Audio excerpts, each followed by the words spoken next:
আসসালামু আলাইকুম। আজ 11 জুন 2025 বুধবার। শুরু করছি চেঞ্জ টিভি প্রতিদিনের গল্প অনুষ্ঠান। দর্শক, আপনাদের সঙ্গে রয়েছি আমি জহিরুল ইসলাম টুটুল। শুরুতেই সংবাদ শিরোনাম। তারেক রহমানের দেশে ফেরা নিয়ে চাঞ্চল্যকর তথ্য। বিএনপিকে যেভাবে সংকট থেকে উদ্ধার করলেন খালেদা জিয়া। পালানোর আগের দিন আত্মীয়দের যা বলেছিলেন হাসিনা। এবার বিস্তারিত। তারেক রহমান খুব শীঘ্রই দেশে আসছেন। বিএনপি মহাসচিব মির্জা ফখরুল ইসলাম আলমগীরের সেই বক্তব্যের পর এখন দেশ জুড়ে যেন বইছে শান্তির হাওয়া। শহীদ প্রেসিডেন্ট জিয়াউর রহমানের হাতে গড়া দল বিএনপির বর্তমান ভারপ্রাপ্ত চেয়ারম্যান তার পুত্র তারেক রহমান। ফ্যাসিস্ট হাসিনার কারণে দীর্ঘদিন দেশে আসা হয়নি তার। তবে এখন সময় বদলেছে, স্বৈরাচার হাসিনা চোরের মতো লেজ গুটিয়ে পালিয়েছে। তারেক রহমানের আসার খবরে এখন নেট দুনিয়া ছেয়ে গেছে দলটির নেতাকর্মীদের আবেগঘন স্ট্যাটাসে। শুধু দলীয় নেতাকর্মী নয়, বরং সাধারণ মানুষও উচ্ছ্বসিত তারেক রহমানের আগমনে। নেটিজেনরা তারেক রহমানের আগমনের খবরে যেমন প্রশংসার জোয়ারে ভাসাচ্ছেন তাকে, তেমনি তার বাবা শহীদ প্রেসিডেন্ট জিয়াউর রহমানের সময়ে কর্মকাণ্ডের কথা স্মরণ করিয়ে দিয়ে তার বাবার পদাঙ্ক অনুসরণ করতে বলছেন। মাহিয়া মুন নামের একজন তারেক রহমানের সাথে তার বাবার ছবি জুড়ে দিয়ে ফেসবুকে লিখেছেন, স্বাগতম প্রিয় নেতা, দ্রুত দেশে আসুন, নির্বাচনে জয়যুক্ত হয়ে সাধারণ মানুষের জন্য কাজ করুন। আপনার মাঝে বাংলাদেশের আম জনতা খুঁজে পায় শহীদ প্রেসিডেন্ট জিয়াউর রহমানকে। তার কর্মকাণ্ডের জন্য আজও তিনি বাঙালিদের কাছে অমর হয়ে আছেন। হৃদয়ে স্থান করে নিয়েছেন মানুষের জন্য কাজ করে। আশা করি আপনিও শহীদ প্রেসিডেন্ট জিয়াউর রহমানের মতোই দেশকে ভালোবাসবেন, দেশের মানুষের জন্য কাজ করবেন। শাকিলা পারভিন নামের আরেকজন তারেক রহমানের ছবি পোস্ট করে ফেসবুকে লিখেছেন, প্রিয় তারেক রহমান, আপনার প্রতি ভালোবাসা রইল। আপনার হাত ধরেই এগিয়ে যাবে বাংলাদেশ। দ্রুত দেশে এসে নির্বাচনের প্রস্তুতি নিন প্রিয় নেতা। আপনার নেতৃত্বের অপেক্ষায় পুরো দেশ। আবুল কালাম নামের একজন আবেগ আপ্লুত হয়ে তারেক রহমানকে ঘিরে ফেসবুকে লিখেছেন, আমরা জানি স্বৈরাচার হাসিনা কি করেছে আপনার সাথে। দীর্ঘদিন মিথ্যা মামলার বেড়াজালে আটকে রেখেছে আপনাকে, দেশে আসতে দেয়নি কোনোভাবেই। যারা আপনার প্রতি জুলুম করেছে সেই স্বৈরাচাররা আজ বাংলার মাটি ছাড়া। আপনাকে স্বাগতম প্রিয় ব্যক্তি। আপনার বাবা যেমন ছিলেন আপসহীন নেতা, আপনিও ঠিক তেমনি বাবাকে অনুসরণ করে হয়ে উঠবেন বাঙালিদের গর্ব, এমনটি প্রত্যাশা।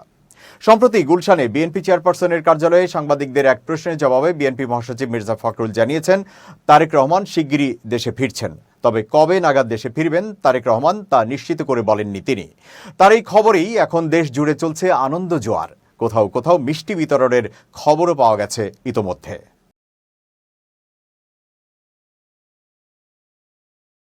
সাবেক প্রধানমন্ত্রী বেগম খালেদা জিয়ার পরামর্শেই বদলে গেছে রাজনৈতিক দৃশ্যপট। এর ফলেই আগামী শুক্রবার লন্ডনে অন্তর্বর্তী সরকারের প্রধান উপদেষ্টা ডক্টর মোহাম্মদ ইউনূসের সঙ্গে বৈঠকে বসতে যাচ্ছেন বিএনপির ভারপ্রাপ্ত চেয়ারম্যান তারেক রহমান। আগামী জাতীয় নির্বাচন কবে অনুষ্ঠিত হবে এ নিয়ে কয়েক মাস ধরে চলা রাজনৈতিক অস্থিরতা ভোটের সম্ভাব্য সময় ঘোষণার মাধ্যমে কিছুটা প্রশমিত হয়েছে। তবে এপ্রিল মাসে ভোটের সময় ঘোষণা বিএনপি প্রত্যাখ্যান করায় বিতর্ক পুরোপুরি থামেনি। এই পরিস্থিতির মধ্যে এখন আলোচনার কেন্দ্রবিন্দু হয়ে উঠেছে আগামী শুক্রবার লন্ডনে ডক্টর ইউনূস ও তারেক রহমানের সম্ভাব্য সাক্ষাৎ বা বৈঠক। অধ্যাপক ডক্টর মোহাম্মদ ইউনূস 4 দিনের সরকারি সফরে গতকাল মঙ্গলবার লন্ডনে পৌঁছেছেন। সফরের আগেই বিএনপি ও সরকারি সূত্র নিশ্চিত করেছে বিএনপির ভারপ্রাপ্ত চেয়ারম্যান তারেক রহমানের সঙ্গে তার সম্ভাব্য সাক্ষাৎ হতে পারে। বিএনপির পক্ষ থেকে জানানো হয়েছে, এই বৈঠক শুক্রবার সকালে লন্ডনে অনুষ্ঠিত হওয়ার সম্ভাবনা রয়েছে। সংশ্লিষ্ট একাধিক সূত্রের মতে, প্রধান উপদেষ্টার সঙ্গে তারেক রহমানের বৈঠক ফলপ্রসূ হলে নির্বাচনের সম্ভাব্য সময়সূচি, গুরুত্বপূর্ণ সংস্কার উদ্যোগ এবং জুলাই সনদ সহ বিভিন্ন ইস্যুতে অন্তর্বর্তী সরকার ও বিএনপির মধ্যে যে মতপার্থক্য ও দূরত্ব তৈরি হয়েছে তা অনেকটাই কমে আসতে পারে। বিএনপির নীতি নির্ধারণী পর্যায়ের একটি সূত্র জানায়, প্রধান উপদেষ্টার যুক্তরাজ্য সফর গত মে মাসের শুরুতেই চূড়ান্ত হয়। এই তথ্য জানার পর থেকেই বিএনপি বিষয়টি বিবেচনায় নেয়। সফরকালে দলের ভারপ্রাপ্ত চেয়ারম্যানের সঙ্গে প্রধান উপদেষ্টার সৌজন্য সাক্ষাতের সুযোগ তৈরি হতে পারে কিনা। আদালতের রায় সত্ত্বেও বিএনপি নেতা ইশরাক হোসেনকে ঢাকা দক্ষিণ সিটি কর্পোরেশনের মেয়র পদে শপথ না পড়ানোকে কেন্দ্র করে রাজধানীতে বিক্ষোভ ও অচলাবস্থা সৃষ্টি হয়। এর পরিপ্রেক্ষিতে জাতীয় নাগরিক পার্টির সঙ্গে বিরোধে জড়িয়ে সরকার ও বিএনপির মধ্যে এক ধরনের তিক্ততা তৈরি হয়। এমন উত্তপ্ত পরিস্থিতির মধ্যেই 28 মে নয়াপল্টনে আয়োজিত এক বৃহৎ সমাবেশে বিএনপির ভারপ্রাপ্ত চেয়ারম্যান তারেক রহমান ডিসেম্বরের মধ্যেই জাতীয় নির্বাচন আয়োজনের জোর দাবি জানান। পরবর্তীতে প্রধান উপদেষ্টা এপ্রিল মাসে নির্বাচনের সম্ভাব্য সময় ঘোষণা করলেও বিএনপির শীর্ষ নেতারা তাতে সন্তুষ্ট হতে পারেননি। এই প্রেক্ষাপটে লন্ডনে অধ্যাপক মোহাম্মদ ইউনূস ও তারেক রহমানের সম্ভাব্য সৌজন্য সাক্ষাৎ অনিশ্চয়তায় পড়ে যায়। সংশ্লিষ্ট একটি সূত্র জানায়, এই সাক্ষাৎ বাস্তবায়নে বিএনপির চেয়ারপারসন খালেদা জিয়া শেষ মুহূর্তে গুরুত্বপূর্ণ ভূমিকা রাখেন। পরবর্তীতে উভয় পক্ষের আগ্রহে, বিশেষ করে সরকারের বাড়তি উৎসাহে সাক্ষাতের সময় চূড়ান্ত হয়। এই বিষয়ে গত সোমবার রাতে বিএনপির সর্বোচ্চ নীতি নির্ধারণী ফোরাম স্থায়ী কমিটির বৈঠকে আলোচনা হয়। কমিটির সদস্যরা মনে করেন, এই সাক্ষাৎ দেশের ভবিষ্যৎ ও জাতির কল্যাণে ইতিবাচক প্রভাব ফেলতে পারে। এ বিষয়ে বিএনপির স্থায়ী কমিটির সদস্য সালাউদ্দিন আহমেদ বলেন, প্রধান উপদেষ্টা হলেন অন্তর্বর্তী সরকারের প্রধান এবং তিনি একজন আন্তর্জাতিক খ্যাতিসম্পন্ন ব্যক্তি। অন্যদিকে দেশের সবচেয়ে বড় রাজনৈতিক দল বিএনপির ভারপ্রাপ্ত চেয়ারম্যান তারেক রহমান দীর্ঘ 17 বছর ধরে যুক্তরাজ্যে নির্বাসনে রয়েছেন। আমরা মনে করি, সরকারের প্রধান ও বিএনপির ভারপ্রাপ্ত চেয়ারম্যানের এই সাক্ষাৎ হওয়া উচিত। এটি রাজনৈতিক শিষ্টাচারেরও একটি অংশ। এই সাক্ষাৎ না হলে সমালোচকরা নেতিবাচক মন্তব্য করার সুযোগ পেত। লন্ডনে অনুষ্ঠেয় এই সাক্ষাৎ ঘিরে দেশের অন্যান্য রাজনৈতিক দলগুলোর মধ্যেও কৌতূহল তৈরি হয়েছে। জামায়াতে ইসলামীর নায়েবে আমির সৈয়দ আব্দুল্লাহ মোহাম্মদ তাহের বলেন, আমরা এই সাক্ষাৎকে ইতিবাচকভাবে দেখছি, কারণ একটি অন্তর্বর্তী সরকারের প্রধান ও দেশের বৃহত্তর রাজনৈতিক দলের কার্যকর প্রধানের মধ্যে আলোচনা অত্যন্ত গুরুত্বপূর্ণ। আমরা আশা করি তারা আগামী জাতীয় নির্বাচন ও কাঙ্ক্ষিত সংস্কার নিয়ে কথা বলবেন। তবে জামায়াতে ইসলামী, জাতীয় নাগরিক পার্টি এনসিপি, ইসলামী আন্দোলন সহ আরও কয়েকটি দল প্রধান উপদেষ্টার ঘোষিত নির্বাচনের সম্ভাব্য সময়কে স্বাগত জানিয়েছে। তাদের মতে এই ঘোষণার মাধ্যমে জাতির মধ্যে আশ্বাস ও প্রত্যাশার এক ধরনের ভিত্তি তৈরি হয়েছে।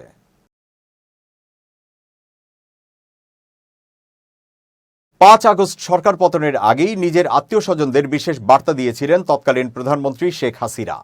তার এক আত্মীয় সম্প্রতি এই তথ্য জানিয়েছেন তার ঘনিষ্ঠজনদের।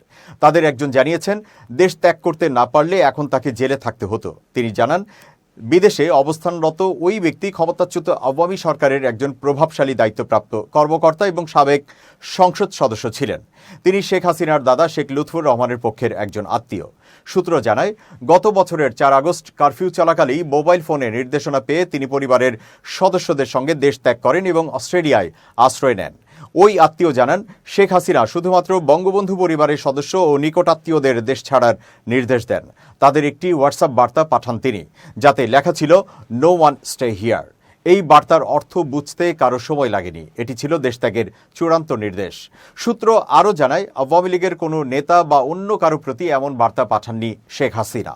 আত্মীয়দের নিরাপদে বিদেশে পৌঁছানো নিশ্চিত হওয়ার পর 5 আগস্ট তিনি ছোট বোন শেখ রেহানাকে সঙ্গে নিয়ে ভারতে চলে যান। পরে শেখ রেহানা লন্ডন চলে যান। ইতোমধ্যে শেখ হাসিনার নেতৃত্বাধীন রাজনৈতিক দল আওয়ামী লীগের সব ধরনের কার্যক্রম সাময়িকভাবে নিষিদ্ধ করেছে বর্তমান অন্তর্বর্তীকালীন সরকার। হত্যা, গুম, দুর্নীতি ও অর্থ পাচারের মতো গুরুতর অভিযোগে দায়ের হওয়া মামলায় সাবেক সরকারের বহু প্রভাবশালী মন্ত্রী, প্রতিমন্ত্রী ও সংসদ সদস্য বর্তমানে কারাগারে আছেন। আওয়ামী লীগের শীর্ষ পর্যায়ের কয়েকজন জ্যেষ্ঠ নেতাও গ্রেপ্তার হয়েছেন। তবে শেখ হাসিনার ঘনিষ্ঠ আত্মীয়দের অনেকেই সরকার পতনের আগেই দেশ ত্যাগ করে বিভিন্ন দেশে, যেমন যুক্তরাষ্ট্র, কানাডা, যুক্তরাজ্য, অস্ট্রেলিয়া ও সিঙ্গাপুরে নিরাপদ আশ্রয় নিয়েছেন। এছাড়া স্বজনদের একটি বড় অংশ ভারতে অবস্থান করছে বলে জানা গেছে। এখন পর্যন্ত বঙ্গবন্ধু পরিবারের সদস্যদের মধ্যে কেবল একজনের গ্রেপ্তারের তথ্য নিশ্চিত হওয়া গেছে। তিনি হলেন শেরনিয়াবাদ মঈনুদ্দিন আবদুল্লাহ। তিনি সাবেক চিফ হুইপ ও শেখ হাসিনার ফুফাতো ভাই আবুল হাসনাত আবদুল্লাহর পুত্র। 2024 সালের অক্টোবরে তাকে গ্রেপ্তার করা হয়। অস্ট্রেলিয়ায় অবস্থানরত বঙ্গবন্ধু পরিবারের ওই সদস্য জানিয়েছেন, 2024 সালের 3 আগস্ট বিকেলে শেখ হাসিনা বুঝতে পারেন যে তার সরকার আর টিকবে না। ওই সময় তিনি পরিবারের কয়েকজন সিনিয়র সদস্যদের সঙ্গে আলাপ করে আশঙ্কা প্রকাশ করেন এবং বলেন, পরিস্থিতি অনুকূলে নেই, সুরক্ষার জন্য সবাইকে দেশ ছাড়ার প্রস্তুতি নিতে হবে। তিনি পরিবারের সদস্যদের উদ্দেশ্যে ওই বার্তা দ্রুত ছড়িয়ে দেওয়ার নির্দেশও দেন। শরীরের শক্তি কমে যাচ্ছে, অল্প কাজে হাঁপিয়ে উঠছেন।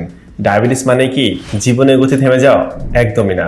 প্রতিদিন মাত্র 1 কাপ ডায়াবেটিস চা পান করুন আর সুস্থ জীবন উপভোগ করুন।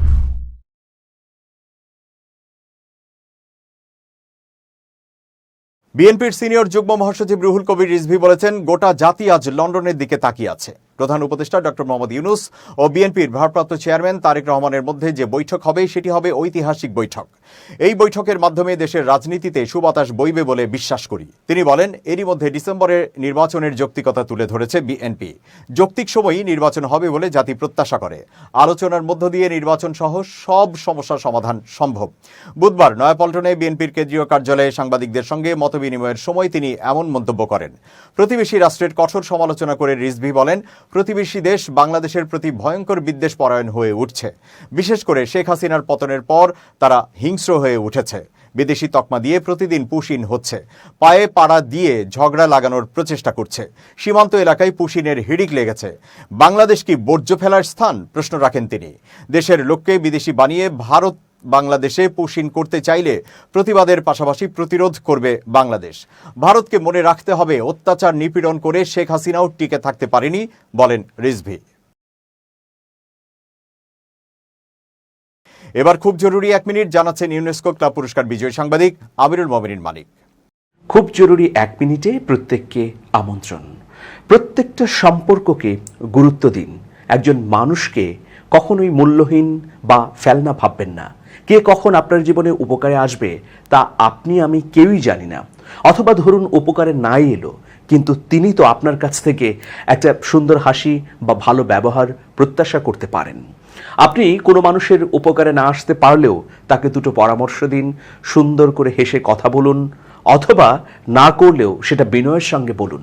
তাহলে মানুষ হিসেবে আপনার যেমন অবস্থান উজ্জ্বল হবে, মানুষের সঙ্গে সম্পর্কও দৃঢ় হবে। শেষ সময়েও কোনো না কোনো মানুষ আপনার জীবনে যাকে ভেবেছিলেন মূল্যহীন, উপকারে আসতে পারেন। সেই জন্যে মানুষের সঙ্গে মানুষের মতোই ব্যবহার করলে আপনিও ঠিক একই রকম ফলাফল পাবেন। ভালো থাকবেন, শুভেচ্ছা নিরন্তর। দর্শক, এবার দেশের বাইরের খবর। ভারতের সঙ্গে সাম্প্রতিক সংঘাতে ভারতীয় বিমান বাহিনীর 20টি যুদ্ধ বিমান টার্গেটে ছিল বলে জানিয়েছেন পাকিস্তানের সাবেক পররাষ্ট্রমন্ত্রী বিলওয়াল ভুট্টো জারদারি। তবে ওই 20 বিমানের মধ্যে 6টি গুলি করে ভূপাতিত করে পাকিস্তান। যুদ্ধের পরিবর্তে শান্তি বজায় রাখার স্বার্থে পাকিস্তান সংযম দেখিয়েছে বলেও জানিয়েছেন বিলওয়াল ভুট্টো। মঙ্গলবার এক প্রতিবেদনে এই তথ্য জানিয়েছে পাকিস্তানি সংবাদ মাধ্যম জিও নিউজ। সংবাদ মাধ্যমটি বলছে, ভারতের সঙ্গে সাম্প্রতিক উত্তেজনার প্রেক্ষাপটে বিশ্ব শক্তিগুলোর প্রতি দ্বিপাক্ষিক বিরোধ নিষ্পত্তিতে হস্তক্ষেপের আহ্বান জানিয়েছে পাকিস্তান। ব্রিটেনের রাজধানী লন্ডনে সফরকালে পাকিস্তানের সাবেক পররাষ্ট্রমন্ত্রী ও পিপিপি চেয়ারম্যান বিলওয়াল ভুট্টো জারদারি এই আহ্বান জানান। মূলত বিলওয়াল একটি উচ্চ পর্যায়ের কূটনৈতিক প্রতিনিধি দলের নেতৃত্ব দিচ্ছেন, যার উদ্দেশ্য বিশ্ববাসীর কাছে পাকিস্তানের দৃষ্টিভঙ্গি তুলে ধরা এবং ভারতের আনা অভিযোগের জবাব দেওয়া। দলটি এর আগে যুক্তরাষ্ট্র সফর করেছে, বর্তমানে লন্ডনে অবস্থান করছে এবং এরপর ব্রাসেলস যাওয়ার কথা রয়েছে দলটির। প্রতিনিধি দলে আছেন সাবেক পররাষ্ট্রমন্ত্রী হিনা রব্বানী খার, খুররম দস্তগীর, সিনেটর শেরি রহমান, মুসাদিক মালিক, ফয়সাল সুরজারি ও বুশরা আঞ্জুম বাট। এর পাশাপাশি জ্যেষ্ঠ কূটনীতিক জলিল আব্বাস জিলানি ও তাহমিনা জানজুয়াও এই কূটনৈতিক প্রতিনিধি দলে রয়েছেন। লন্ডনে সাংবাদিকদের সঙ্গে আলাপকালে বিলওয়াল বলেন, সাম্প্রতিক সংঘাতে পাকিস্তানের অবস্থান ছিল শক্তিশালী। আমরা 20টি ভারতীয় যুদ্ধবিমান টার্গেটে আনলেও কেবল 6টি গুলি করে নামিয়েছি। যুদ্ধের পরিবর্তে শান্তি বজায় রাখার স্বার্থে আমরা সংযম দেখিয়েছি। তিনি বলেন, যুদ্ধ থামাতে পাকিস্তান যুদ্ধবিরতিতে সম্মত হয়েছিল। শর্ত ছিল নিরপেক্ষ স্থানে ভবিষ্যতে সব বিরোধপূর্ণ বিষয় নিয়ে আলোচনা হবে। তিনি আশা প্রকাশ করেন, মার্কিন প্রেসিডেন্ট ডোনাল্ড ট্রাম্প ও তার প্রশাসন এই বিষয়ে দেওয়া প্রতিশ্রুতি রক্ষা করবে। বিলওয়াল বলেন, আন্তর্জাতিক সম্প্রদায়, বিশেষ করে যুক্তরাষ্ট্র ও যুক্তরাজ্য ভারতের সঙ্গে আলোচনার মাধ্যমে বিরোধ নিষ্পত্তিতে সহযোগিতা করুক। কাশ্মীর সমস্যার সমাধান থেকেই সব সমস্যার সূচনা ও সমাধান দুটোই সম্ভব। তিনি আরও বলেন, গুলি করে নামানো ভারতীয় 6টি যুদ্ধবিমানই পাকিস্তানে বোমা ফেলেছিল এবং সাধারণ মানুষের মৃত্যু ঘটিয়েছিল। বিলওয়াল ভারতের প্রধানমন্ত্রী নরেন্দ্র মোদী সরকারকে সত্য বিকৃতি ও অভিযোগ গঠনকারী বলে অভিযুক্ত করেন। তিনি বলেন, পেহেলগামে যে হামলায় 26 জন নিহত হয়েছে সেই ঘটনায় পাকিস্তানকে জড়ানো হয়েছে কোনো প্রমাণ ছাড়াই, অথচ আমরা নিরপেক্ষ তদন্তের প্রস্তাব দিয়েছিলাম। চ্যাথাম হাউস ও আন্তর্জাতিক কৌশল গবেষণা প্রতিষ্ঠান IISS এ দেওয়া বক্তব্যে বিলওয়াল বলেন, ভারতের পদক্ষেপগুলো পাকিস্তানের সার্বভৌমত্ব, আন্তর্জাতিক আইন এবং জাতিসংঘ সনদের সুস্পষ্ট লঙ্ঘন। তিনি কাশ্মীর সমস্যাকে দক্ষিণ এশিয়ায় টেকসই শান্তির প্রধান বাধা হিসেবে চিহ্নিত করেন এবং আন্তর্জাতিক সম্প্রদায়কে এই বিষয়ে কার্যকর হস্তক্ষেপের আহ্বান জানান। এছাড়া ভারতের একতরফা সিদ্ধান্তে সিন্ধু পানি চুক্তি স্থগিত রাখাকে অত্যন্ত বিপজ্জনক নজির বলে আখ্যা দেন বিলওয়াল। তিনি বলেন, পানি সম্পদের অস্ত্রায়ন আন্তর্জাতিক মানদণ্ডকে হুমকিতে ফেলছে। তিনি সতর্ক করে বলেন, পানি বন্ধ করে দিলে পাকিস্তান সেটিকে যুদ্ধ ঘোষণার শামিল বলে গণ্য করবে। লন্ডনে অবস্থানকালে বিলওয়ালের নেতৃত্বাধীন প্রতিনিধি দলটি ব্রিটিশ সরকারের মধ্যপ্রাচ্য বিষয়ক প্রতিনিধি হেমিশ ফ্যালকনারের সঙ্গে বৈঠক করেন। এরপর সংসদ সদস্যদের সঙ্গেও সাক্ষাৎ করে পাকিস্তানের অবস্থান তুলে ধরেন তারা। দর্শক, শেষ করছি প্রতিদিনের গল্পের আজকের গল্প। changetv.press বাংলাদেশের ইউটিউব জার্নালিজমের অগ্রদূত। ভিজিট করুন এর ওয়েবসাইট www.changetv.press, youtube.com/changetvpress এবং সাবস্ক্রাইব করুন চ্যানেলটি। নিয়মিত লাইক, কমেন্ট ও শেয়ার করে আপডেট রাখুন নিজেকে। ভালো থাকুন, নিরাপদে থাকুন। শুভেচ্ছা নিরন্তর। changetv.press, এক ফোঁটা হলুদও নেই।